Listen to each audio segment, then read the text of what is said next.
Welcome to Anaheim First Christian Church's streaming service. We are a church striving to build community without boundaries. This is our undivided service. We will be worshiping in English and in Spanish. It is our very own slice of heaven.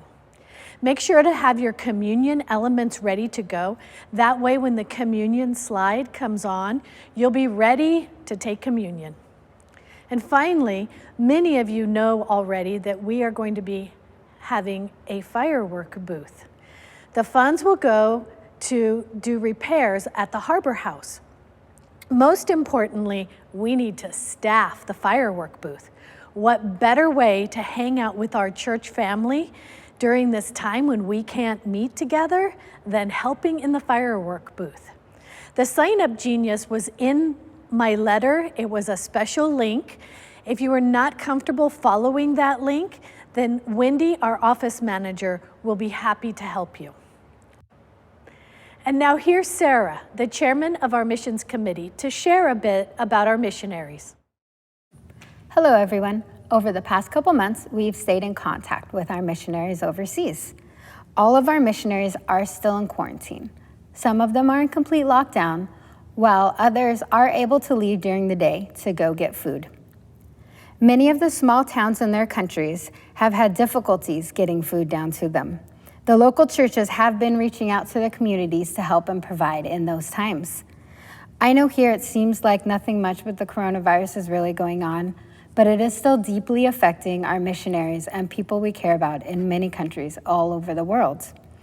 Peter and Kathy are in lockdown in Chennai City with Peter's mother, while 17 of the staff members are stuck on campus and only unable to leave during the day just to get food and need to return back to campus. TCI in Uzbekistan has been called on to help where a dam broke and left 70,000 refugees. TCI in Tajikistan, the branch director and his pregnant wife both have COVID-19 and are slowly recovering. I will continue to pass on information to our prayer team as I receive it. Let's go ahead and keep them in our minds as we think about them as we prepare for worship. En ti todo es posible, todo lo puedo, eres quien me da el poder. Y nada es imposible, en ti he sido libre. Cadenas se rompen y ahora vivo por fe. Y nada es imposible.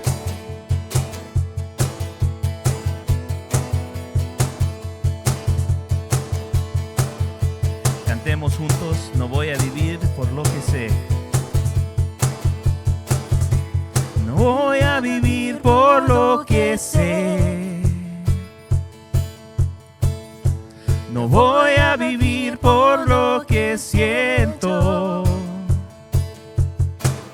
Yo sé que vives en mi interior.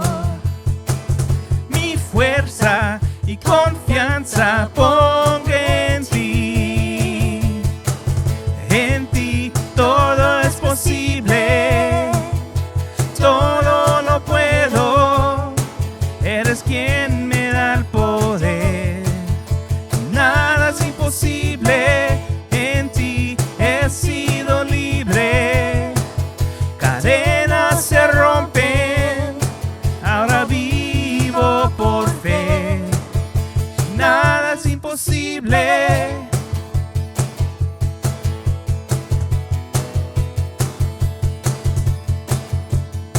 No voy a vivir por lo que sé. I'm not going to live by what I see.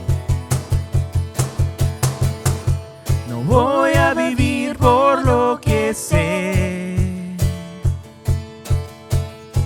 No voy a vivir por lo que siento. Yo sé que vives en mi interior. Mi fuerza y confianza pongo en ti.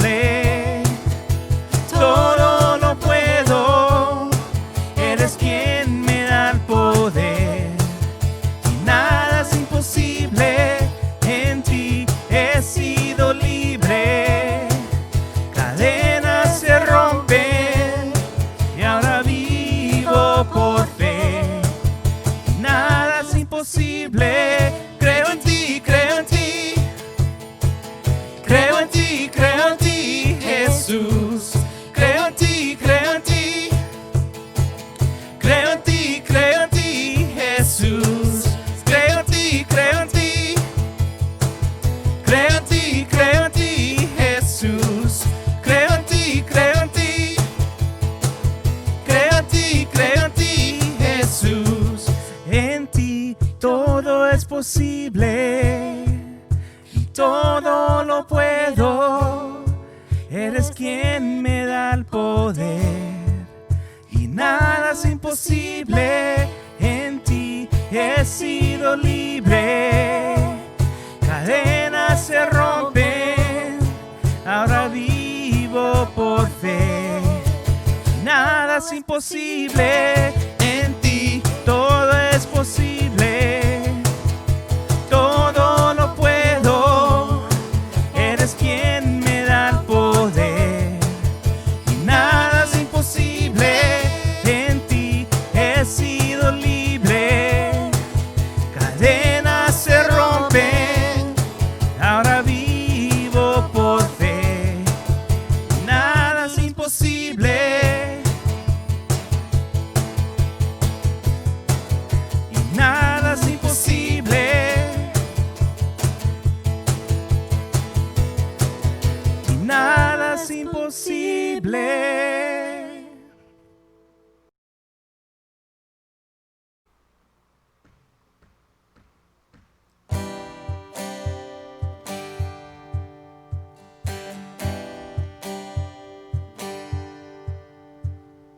Water you turned into wine. Open the eyes of the blind. There's no one like you. None like you. Into the darkness you shine. Out of the ashes we rise. There's no one like you. None like you. Our God is greater, our God is stronger. God, you are higher than any other. Our God is healer, awesome in power. Our God, our God.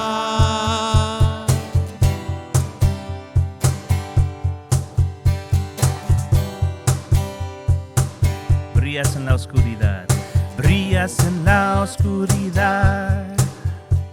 Del polvo nos levantarás. ¿Quién como tú? Nadie como tú. Dios eres grande, Dios eres grande, Dios eres fuerte. Estás en lo alto y no hay otro. Dios, tú nos amas, asombroso y fuerte eres tú, nuestro Dios. Y Dios eres grande, Dios eres fuerte, estás en lo alto y no hay otro. Dios, tú nos amas, asombroso y fuerte eres tú, nuestro Dios. Dios está con nosotros, nadie podrá pararnos. Dios está con nosotros, ¿quién nos podrá detener? And if our God is for us, then who could ever stop us? And if our God is with us, then what could stand against? And if our God is for us, then who could ever stop us? And if our God is with us, then what could stand against?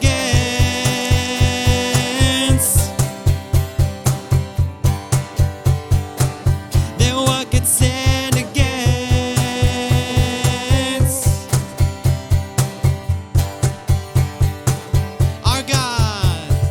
Our God is greater, our God is stronger. God, you are higher than any other. Our God is healer, awesome in power. Our God, our God. Our God is greater, our God is stronger. God, you are higher than any other. Our God is healer, awesome in power. Our God, our God.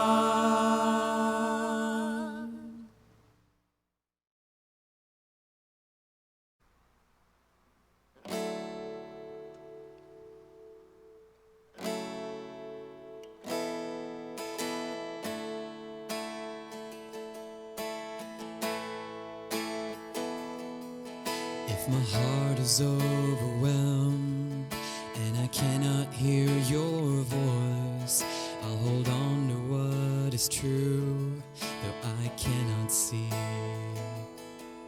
If the storms of life they come and the road ahead gets steep, I will lift these hands in faith, I will believe. I remind myself of all that you've done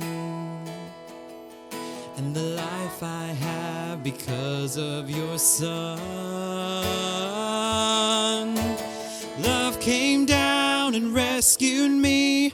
Love came down and set me free. Now I am yours. I am forever yours.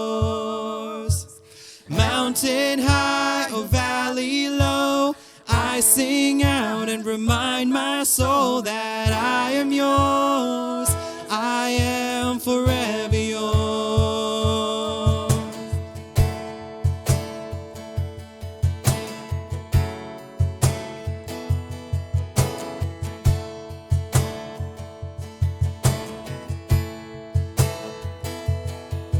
When my heart is filled with hope and every promise comes my way, when I feel your hands of grace rest upon me, staying desperate for you, God, staying humbled at your feet, I will lift these hands in praise.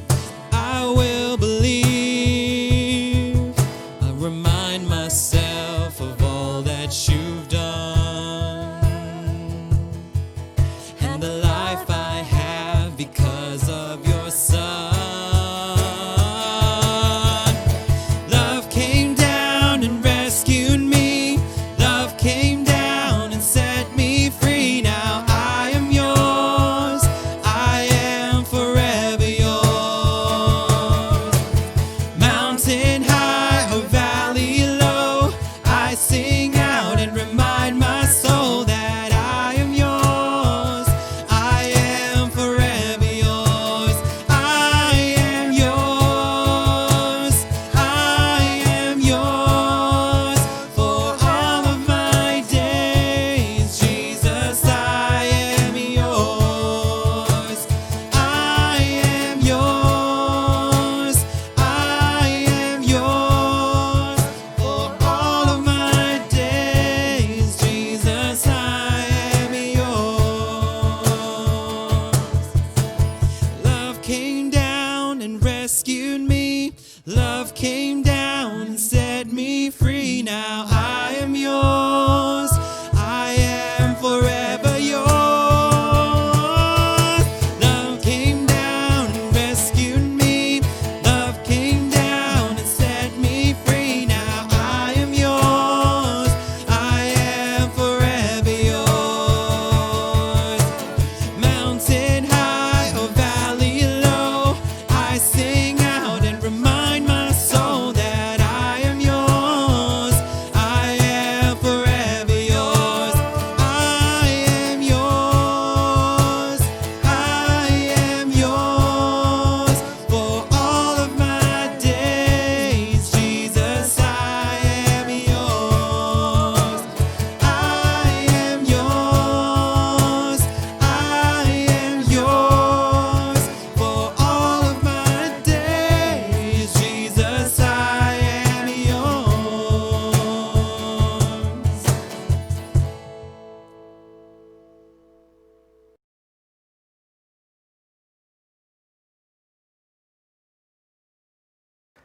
Hey everybody, good morning. It's so nice to be with you today as we come together for communion. Communion is a very special time, especially these days, as mainly two big things are really causing some turmoil within the body and just the people that are around us. One, we're isolated, we're alone, we miss each other. Some of you might be completely alone. Maybe some of you haven't seen family or friends for a really long time. And the second thing is, we don't agree on a whole lot these days. Our nation is in disagreement about everything. Sons, mothers, dads, daughters, family members, friends, coworkers. It seems like we're finding so much to disagree on as opposed to things that we can agree on. And so the great thing about communion is it takes both of those issues and really comes up with a great solution. The night that Jesus kind of addressed his disciples, he knew they were about to face some pretty crazy times. Some times where they're going to be afraid, unsure, maybe a lot of disagreement was going to happen.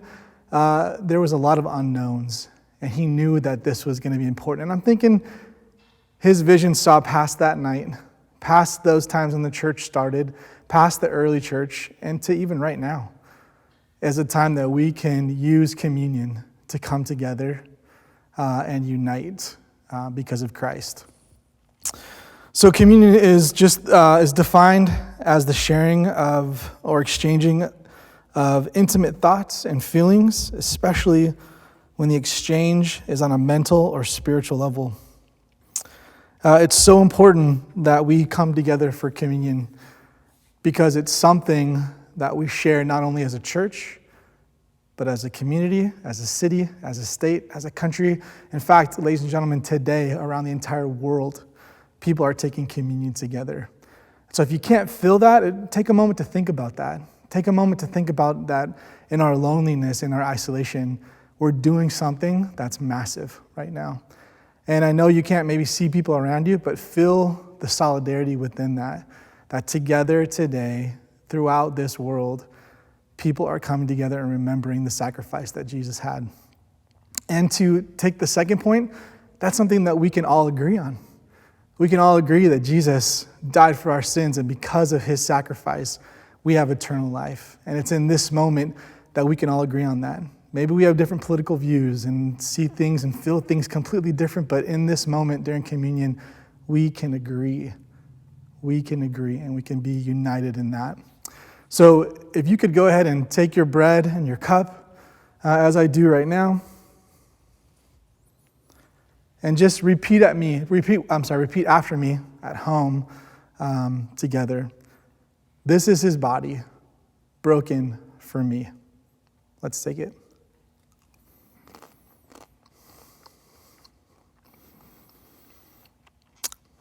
And then once again, repeat after me. This is his blood poured out for me.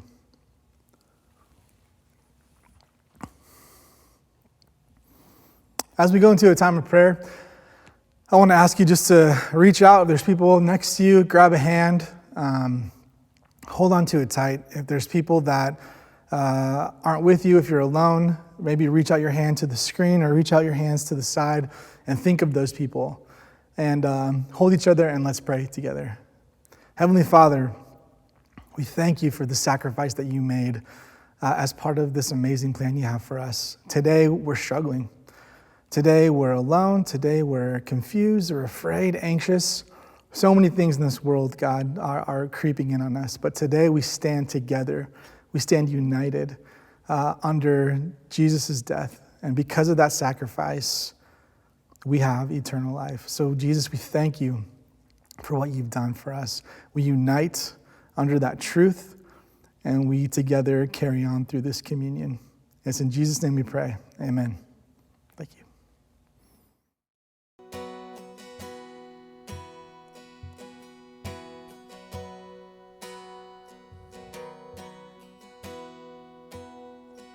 I have decided to follow Jesus. I have decided to follow Jesus. I have decided to follow Jesus. No turning back, no turning back.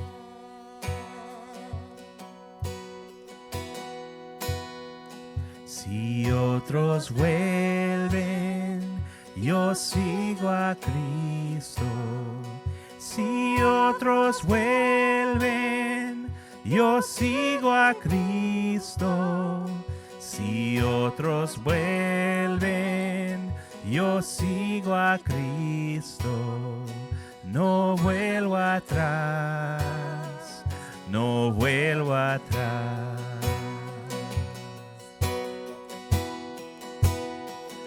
The cross before me, the world behind me. The cross before me, the world behind me. The cross before me, the world behind me. No turning back, no turning back.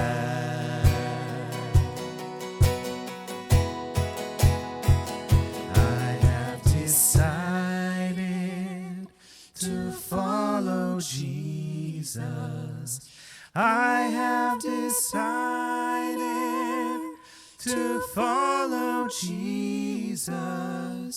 I have decided to follow Jesus.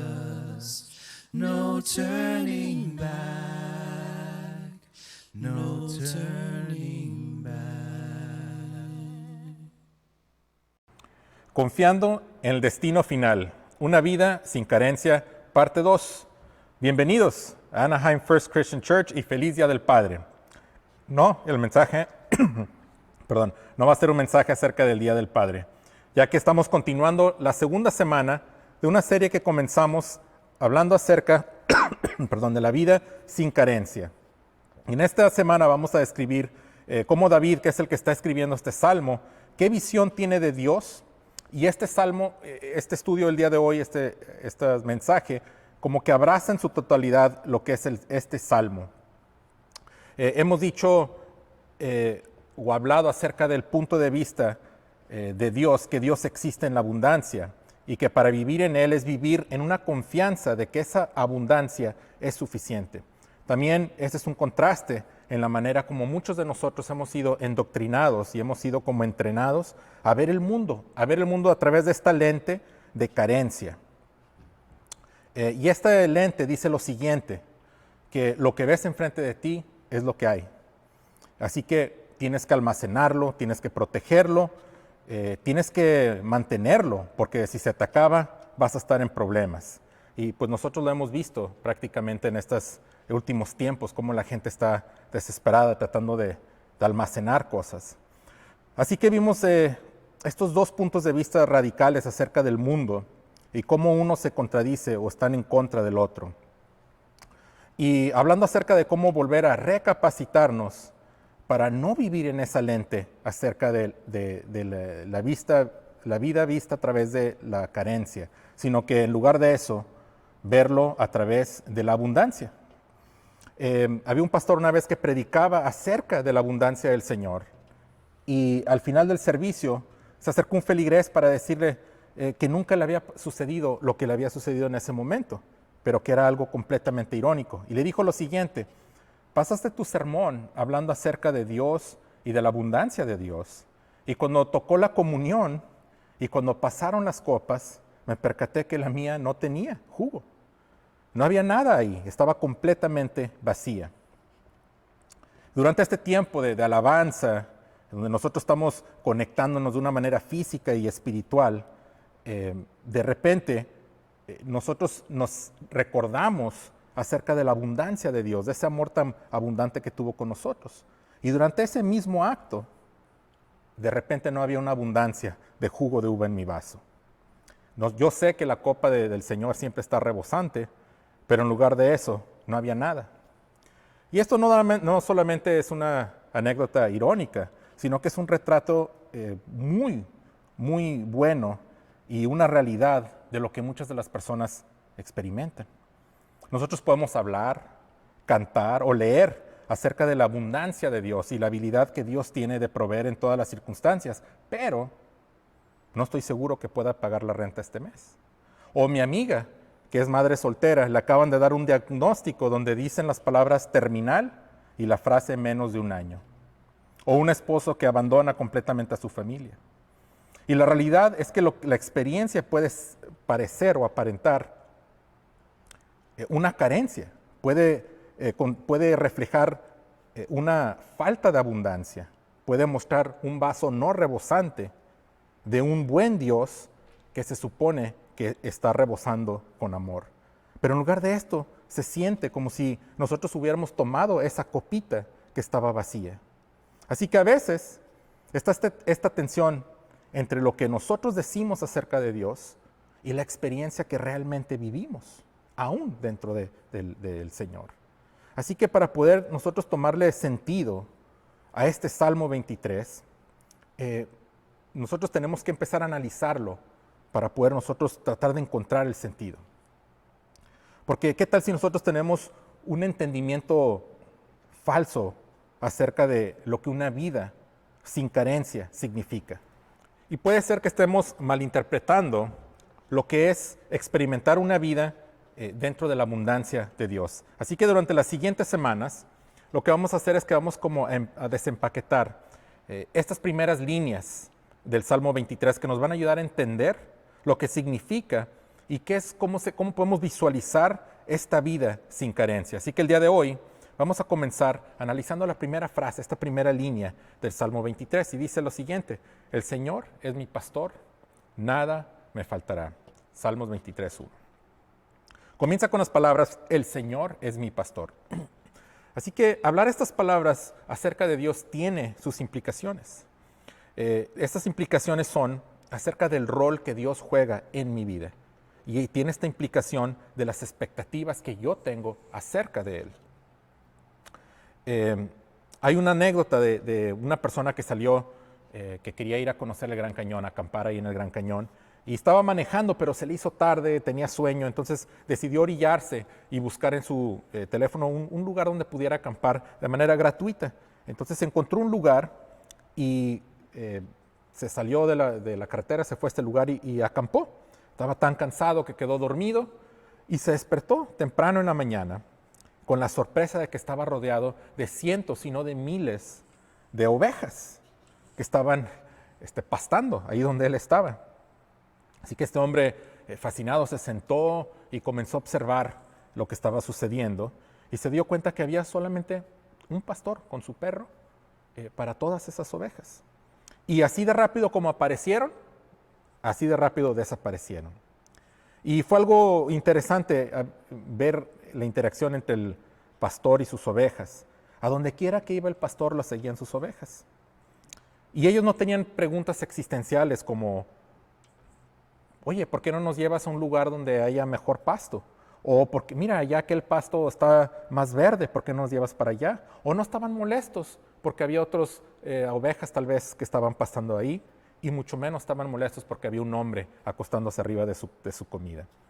Ellos prácticamente lo que se les daba, tomaban, porque simple y sencillamente confían en su pastor.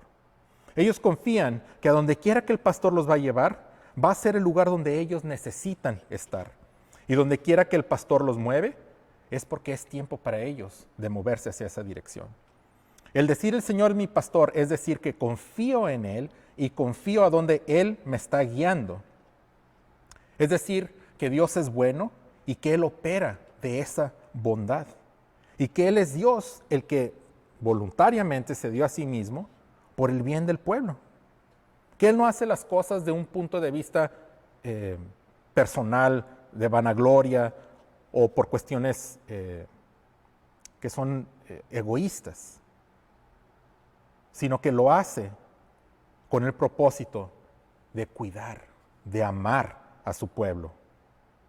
Así que cuando usted dice, el Señor es mi pastor, lo que usted está diciendo es lo siguiente, que mientras yo esté confiándome a Él, esté confiándole mi vida a Él, las cosas por las cuales voy a pasar y las cosas que voy a experimentar son las cosas que necesitaba pasar y las cosas que necesitaba experimentar, y el lugar a donde tenía que ir era el lugar que me correspondía.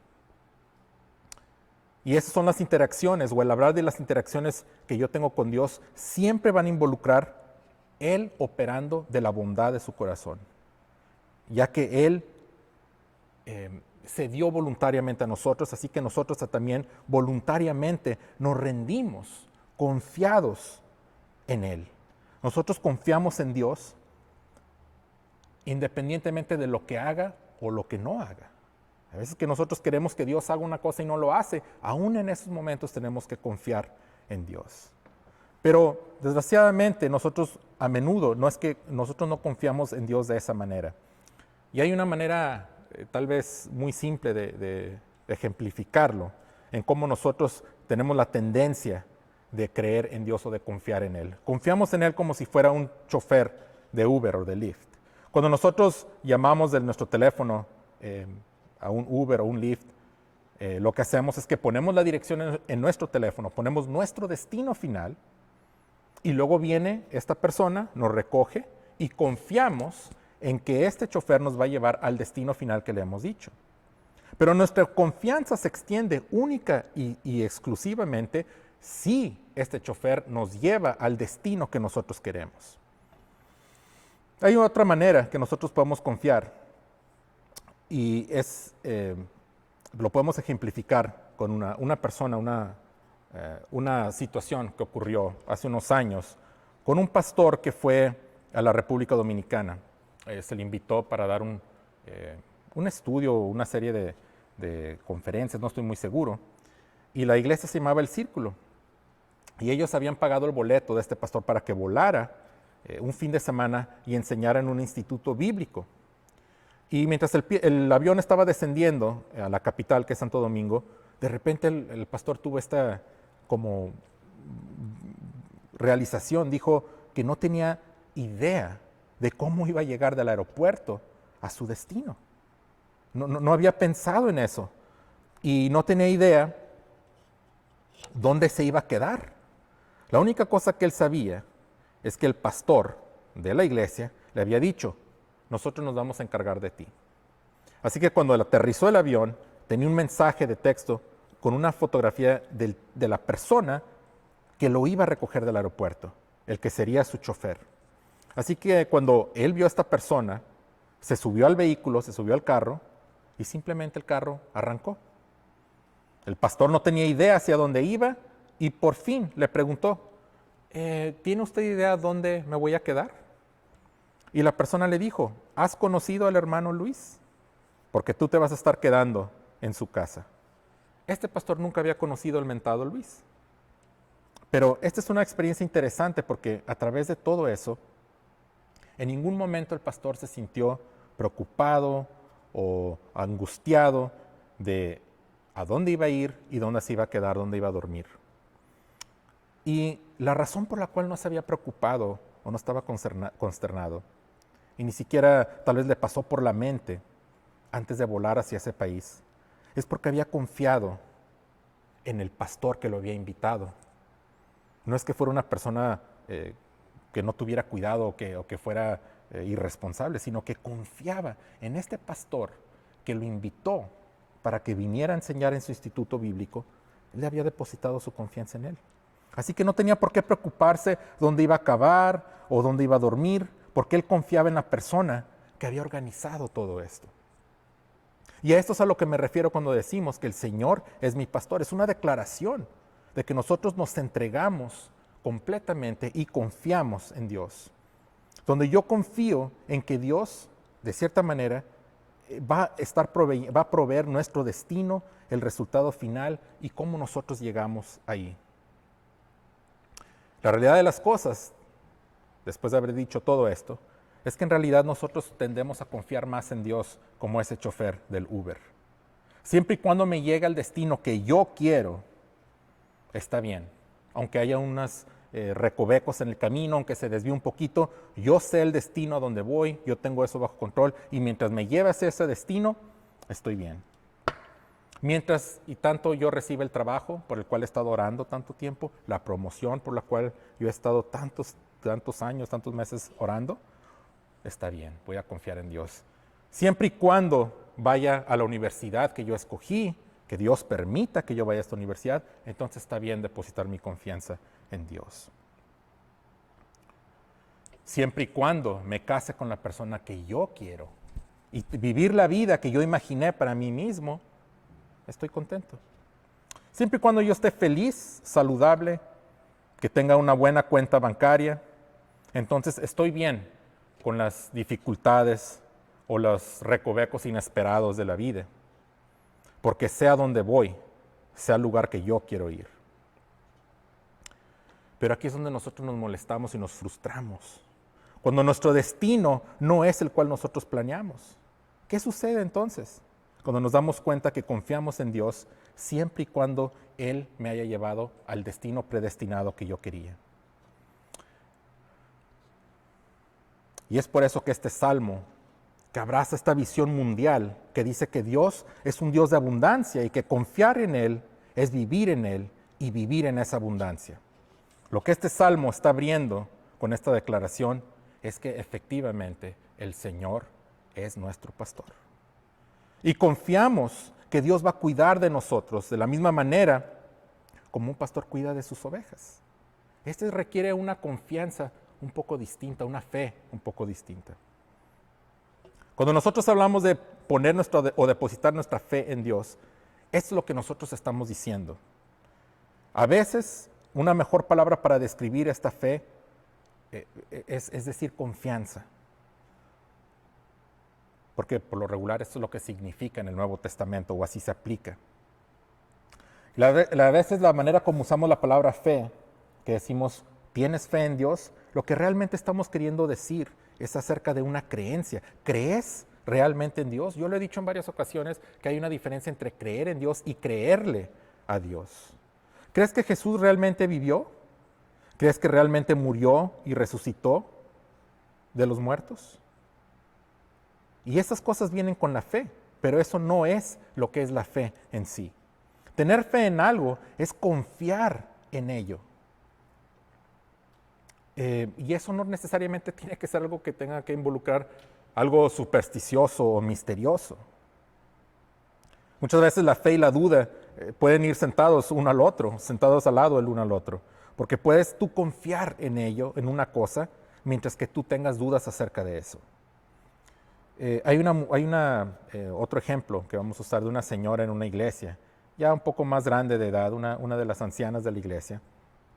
Y durante algunos años ella había pasado por una situación pues mental y física bastante complicadas.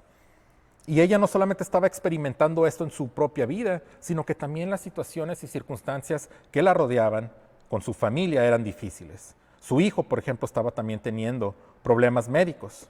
Y a veces algunas personas cuando pasan por este tipo de circunstancias, obviamente quedan muy débiles, quedan muy desgastadas. Y nosotros nos enfocamos en todo aquello que nos consume, ¿verdad? Y comenzamos a deprimirnos, bueno, o a molestarnos, o a frustrarnos. Porque el resultado, el destino final, no es lo que nosotros queríamos. Nadie quiere sufrir en esta vida. Y esta mujer, cada vez que hablaban con ella, cada vez que le preguntaban acerca de sus dificultades que ella estaba experimentando, terminaba su plática diciendo, pero Dios es bueno. Y a veces nosotros podemos pensar que eso puede sonar un poco como rutinario de decir, como que se espera que nosotros como cristianos digamos o hablemos ese tipo de lenguaje.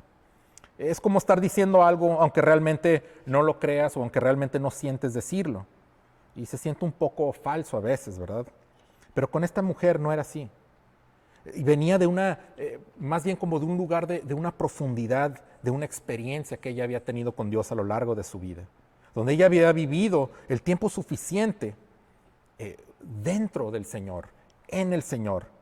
Donde en el centro de su vida ella confiaba plenamente en el Señor, donde ella podía presentar su vida, entregar su vida y refugiarse en el Señor, para ella poder decir, incluso en medio de las circunstancias y dificultades más grandes, Dios es bueno.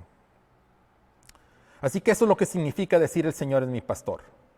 No es decir que el Señor me va a dar lo que yo pienso que necesito o lo que yo quiero, sino es decir, y no nada más es decir que Él es mi chofer de Uber, que yo confío que siempre y cuando Él me lleva al destino que yo quiero, voy a confiar en Él. Al contrario, es decir lo siguiente. Primero comenzar por reconocer que Dios es bueno y su disposición, fundamentalmente hablando, siempre es una de bondad. Así que sin saber exactamente cuál va a ser el resultado de las cosas, yo lo voy a seguir y voy a confiar en su manera, en su forma de ver la vida, no en la mía. Y no importa cuál sea el resultado o cómo esto se vea, o no importa cuál sea la experiencia, esa profundidad en la relación va a ser lo importante. Y esta es la vida que está libre de una carga, libre de preocupaciones, y es el comienzo de una vida sin carencia. Recuerdo a Felipe, cuando intercambiaba palabras con Jesús, que lo vemos nosotros en el capítulo 14 de Juan. Creo que tiene alguna relevancia con lo que estamos hablando. Felipe le dice, Señor, muéstranos al Padre y eso nos bastará, o eso nos va a ser suficiente. Y Jesús le contesta, tú has estado conmigo, algo así entre las líneas de Felipe, tanto tiempo has estado conmigo y no lo has visto. Cualquiera que me ha visto a mí, ha visto al Padre. Dice Felipe, muéstranos al Padre y eso nos bastará. Otras traducciones dice, o eso me va a ser suficiente, o eso me va a satisfacer. Él tiene como este reconocimiento que simplemente el ver al Padre iba a ser suficiente para él, lo iba a llenar, le iba a dar plenitud. Pero Jesús le dice, eso lo tienes en mí. Y hay algo poderoso en eso. Esa es una vida precisamente sin carencia. Ese es el experimentar una vida abundante. Y es aquí, en este momento, donde ya no importa cuál es el resultado o cuáles son las experiencias que tenemos, porque nosotros sabemos que hemos confiado, que hemos depositado nuestra confianza en aquel ser que sabemos que obra de bondad y que no nos falla. Esa es la confianza que nosotros tenemos y que independientemente de las diferentes experiencias que podamos tener en la vida, sabemos que Él nos va a guiar al mejor lugar, así como el pastor guía a sus ovejas. Así que para terminar el día de hoy, vamos nuevamente a orar, a hacer esta oración de la vida sin carencia. Vamos a orar, acompáñenme. Señor, permíteme, ayúdame a confiar en que tú eres el Dios de la abundancia que provee una vida sin carencia. Infunde aliento y descanso y paz a mi alma atribulada. Muéstrame el camino de la bondad, de la verdad y de la belleza al yo tomar decisiones día a día. Recuérdame de tu presencia continua en mi vida y dame la confianza en tu cuidado y tu provisión, aún en medio de mis dificultades. Que yo pueda estar tan seguro en tu bondad y en tu amor, que sea capaz yo también de incluso cuidar por mis enemigos. Y que pueda vivir una vida generosa, de aquel vaso que se está derramando de amor, que nosotros lo podamos traducir en nuestra vida también. Hoy voy a habitar en la presencia de Dios y yo voy a caminar con Él ahora y por siempre. Amén.